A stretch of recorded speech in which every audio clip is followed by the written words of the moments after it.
एक रसिक संत ने कहा है, प्रेम हरि को रूप है, त्यों हरि प्रेम स्वरूप, एक है दो यों लसे, जैसे सूरज और धूप।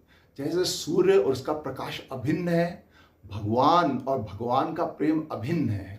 भगवान का अस्तित्व ही प्रेम है। वो प्रेम के अलावा कुछ कर ही नहीं सकते।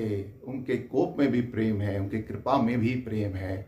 जैसे सूर्य अंधकार कर ही नहीं सकता, सूर्य प्रकाश ही करेगा, ऐसे ही भगवान दूसरों को आनंद देने के अलावा, दूसरों को प्रेम देने के अलावा, दूसरों को ज्ञान देने के अलावा, दूसरों का कल्याण करने के अलावा कुछ कर ही नहीं सकते।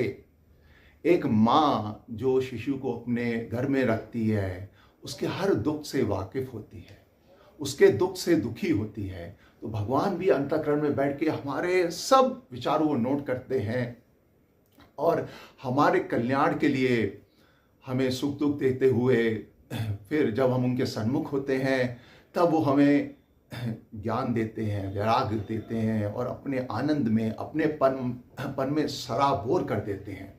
तो यही उनका प्रेम है।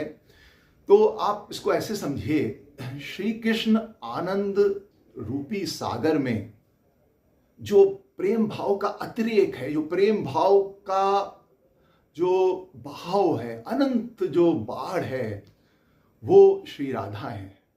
और श्री राधा, श्री कृष्ण, श्री राधा हृदय का जो प्रेम आह्लाद है, श्री राधा का जो सुख है वो श्री कृष्ण का सुख है।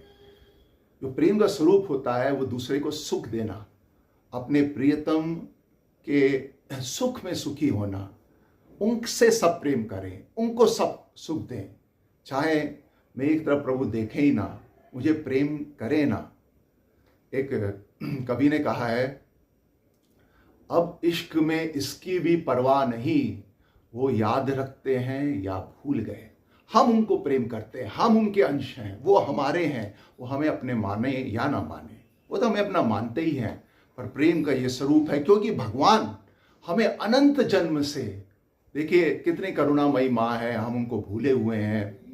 वो तब भी ये संसार सृष्टि कर रहे हैं, सबको पाल रहे हैं, चला रहे हैं। अपना जो उनका प्यार का भाव है उससे ही उनके सारे कार्य प्रेरित होते हैं, पर हम उनको भूल गए हैं। वो चाहे कोई उनको माने या ना माने, सृष्टि का सब कुछ सबको उपलब्ध है। एक संत को भी उपलब्ध है और एक नास्तिक को भी उपलब्ध है। तो कितना प्रभु हमसे प्रेम करते हैं।